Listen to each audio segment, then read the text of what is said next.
Good morning. I am making a mystery pork dinner, and I'm going to call it that because I don't know what it's going to be. But it's going to start with these pork chops that have a little bit of frost on them. I really need to cook them, so that's what we're going to do, and you'll discover what this turns out to be just as I do. So, with that being said, I'm going to let these cook and thaw, and I'll be back. Alright, let's see how these pork chops are doing. It's been a minute. I'm letting these cook and do their thing while I see if a financial planning article is writable. It's quite the questionable article, to be honest. It's got about 6 different sets of directions and 4 or 5 different checker websites. I really don't want it, but somebody sent it to me this morning because nobody else wants it either. One thing I can say for it is that it's worth some money. It's just not worth enough money for the hoops you got to jump through. This is sort of a, if I take it, it'll be like a pity project. Because I really don't want it. Any article directions that start off with our revision process, I really don't want it. They're asking for trouble. It's kind of like if you see an article and it says, I will not accept it if, yeah, you don't want that one either.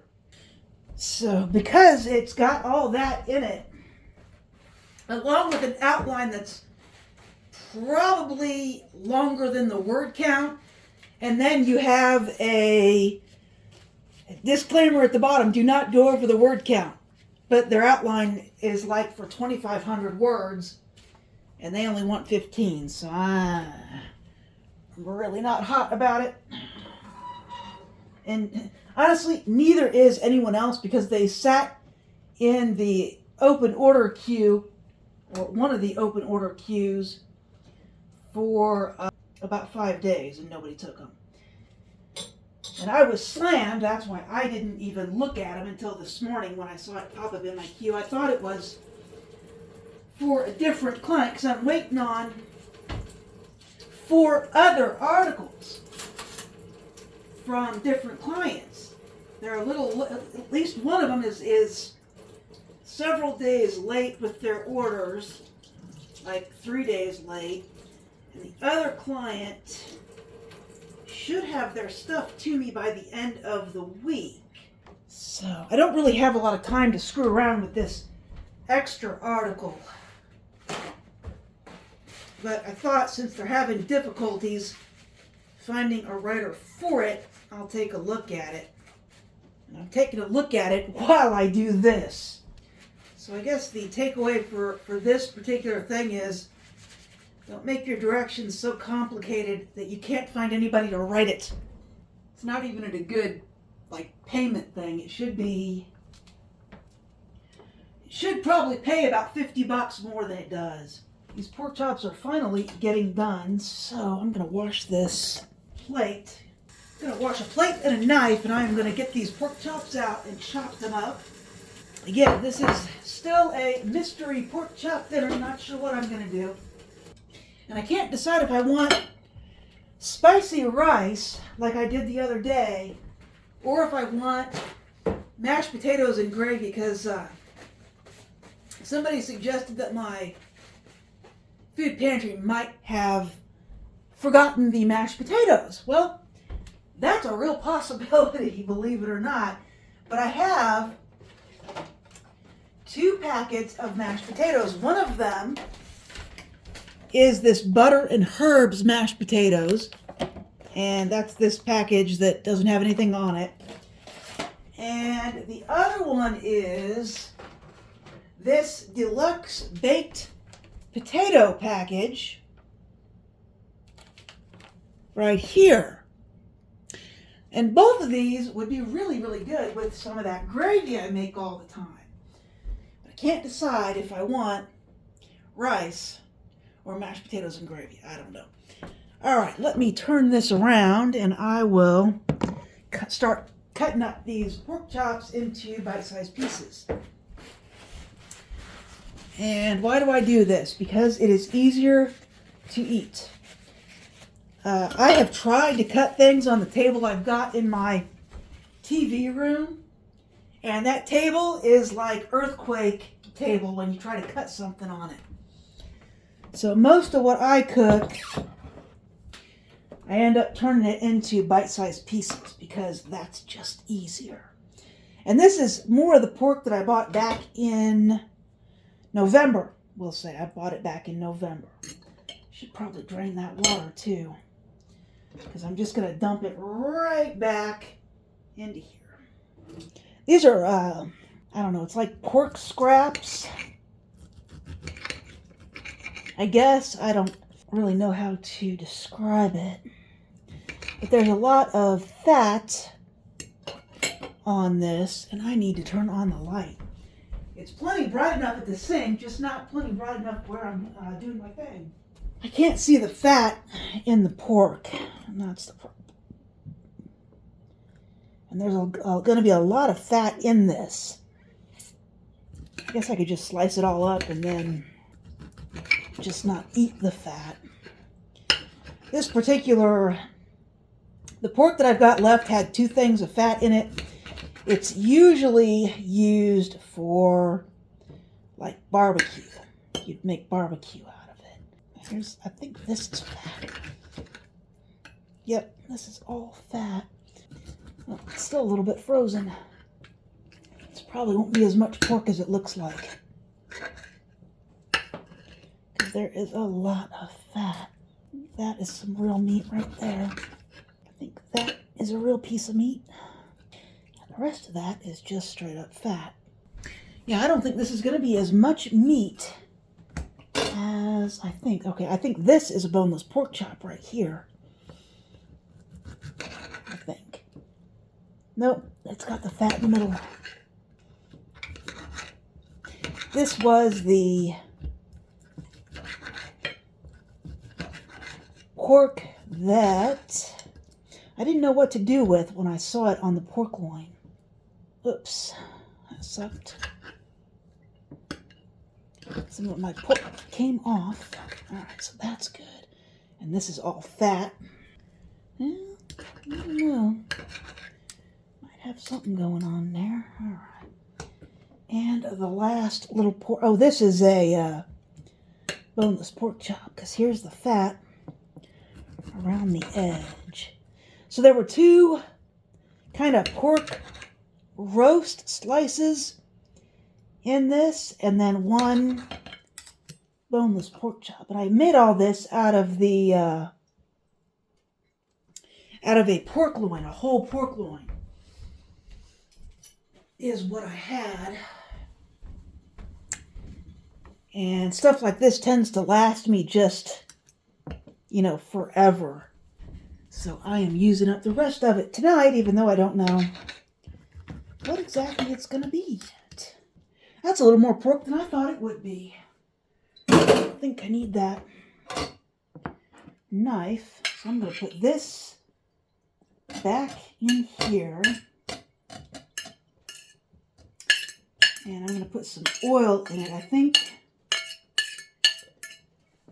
I'll put some margarine in it, actually, with some onions, salt, and pepper. So let me get this back on the stove so we can finish cooking. And I've got to clean up that bit because that is raw-ish pork. So one thing I don't really tend to leave on my counters is raw meat. If raw meat falls on the counter, I'm going to pick it up pretty quick. And then I need this. I'm running out of paper towels, but I have some on order. They're supposed to be here Wednesday. I'm also running out of foil for the toaster oven. That's also on order, although that wasn't, as a one-time buy, that was not cheaper than the local grocery, but as a bulk buy it was, because it was about $12 for 250 square feet. My local grocery has foil for $1.99 for 30 square feet. So I came out ahead in the long term, but not in the short term.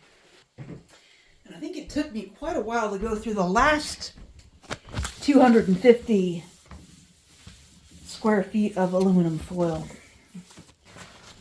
I think I'm leaning in a direction as far as what I want to eat tonight.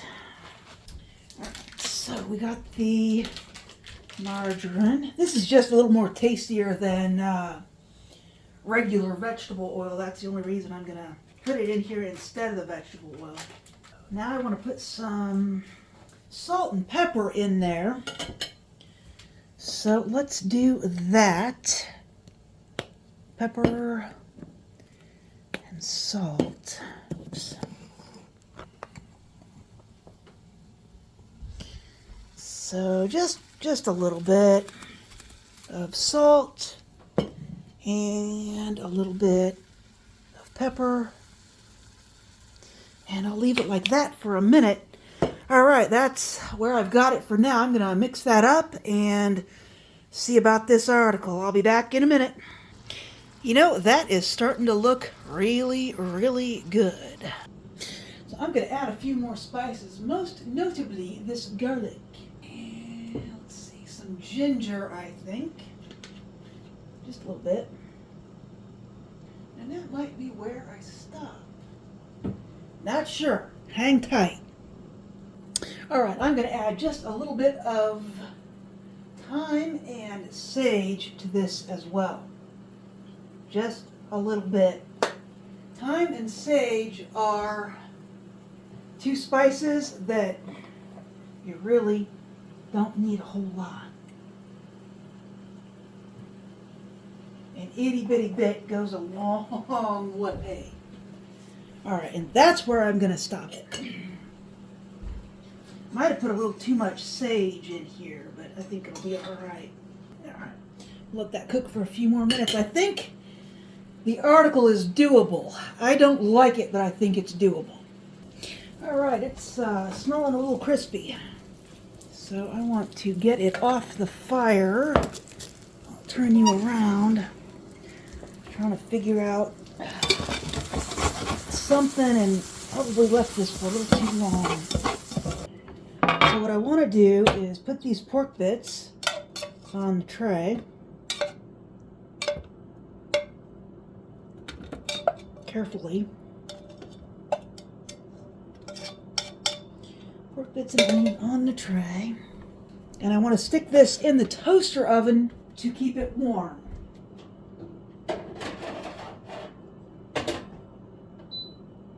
So that's done. Now I need my pot. Checking the dates on the mashed potatoes. Good for the same amount of time, August. I need 1.5 cups of water, so that is 12 ounces of water. I need 2 tablespoons of butter and a 1/2 cup of milk. So, and we all know the butter is going to be margarine, but I'll put 2 tablespoons in here. And the 1/2 cup of milk I'm going to eyeball because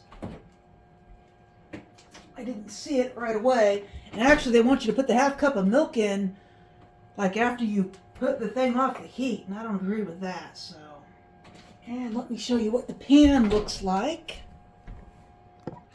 So I did not clean the pan. All of that is just in there on top of the stuff that was left over by the pork and onions. All right, I almost made a decision on that article. And for those of you going, but Stacy, I thought you really need more money. You're right. I really do need more money. Especially if I'm gonna accomplish the goals I plan to accomplish within the next few months. But I also don't need to spend $300 worth of time on a $100 article. I don't need to be hassled by an endless revision request client. And that's what I'm afraid these guys are. If you're unfamiliar with an endless revision request client, it's a client that literally sends you like 100 revision requests over the course of several weeks or months. I once had a client that was so bad, I'm going to turn you around, that was so bad that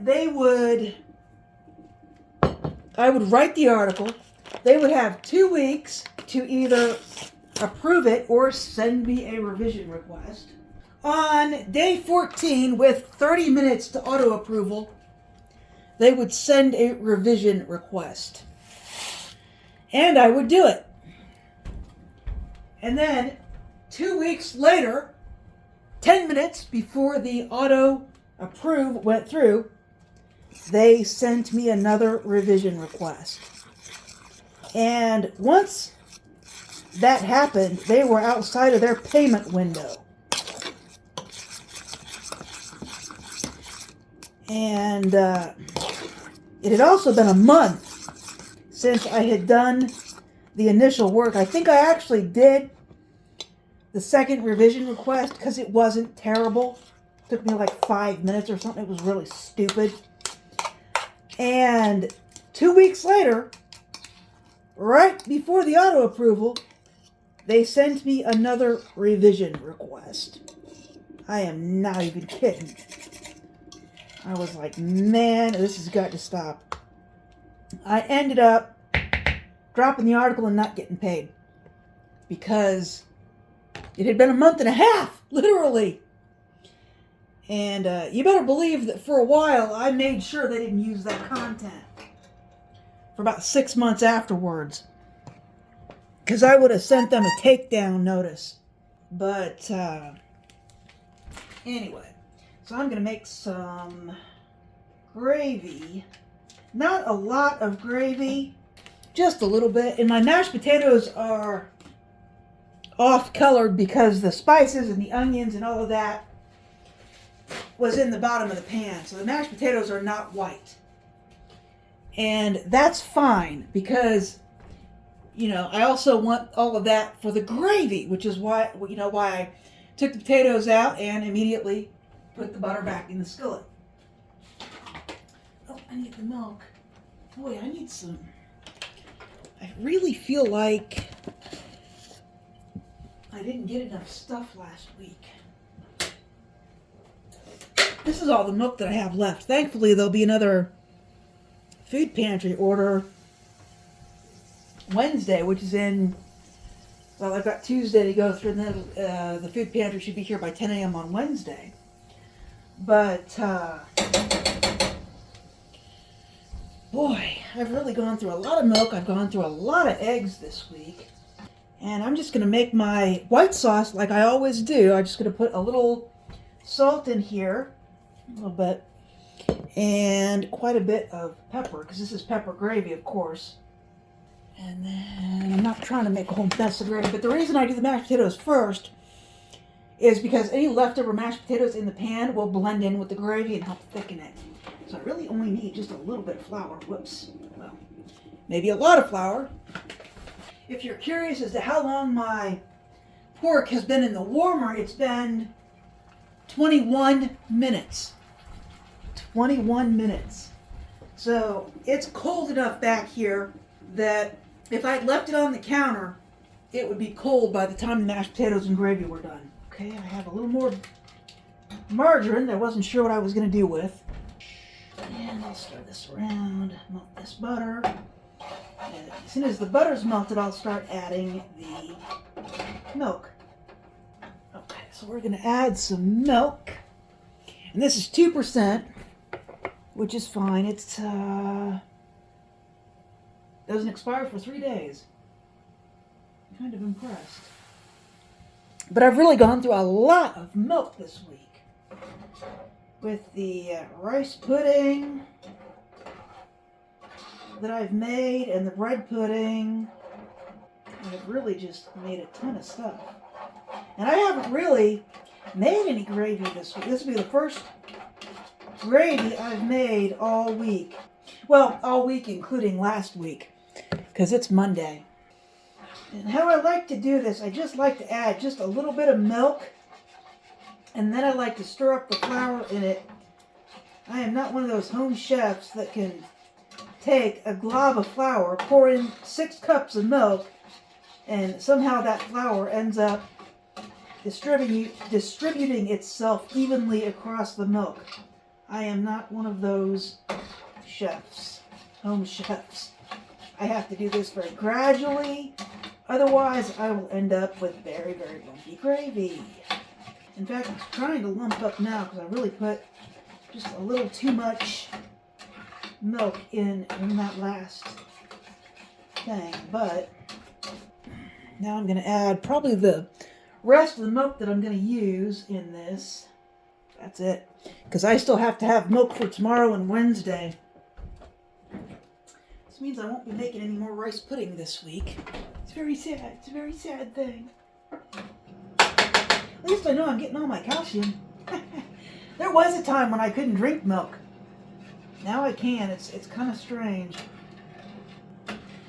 This is just about done. Alright, let's put this together. There's no foil on the mashed potatoes because I think I'm going to run out of foil, and the foil will not be here until Thursday, I don't think. Because everybody is super slow with their shit these days. We can deliver it in 2 days. Yeah, these days it's more like we can deliver it in 2 months. I need some mashed potatoes.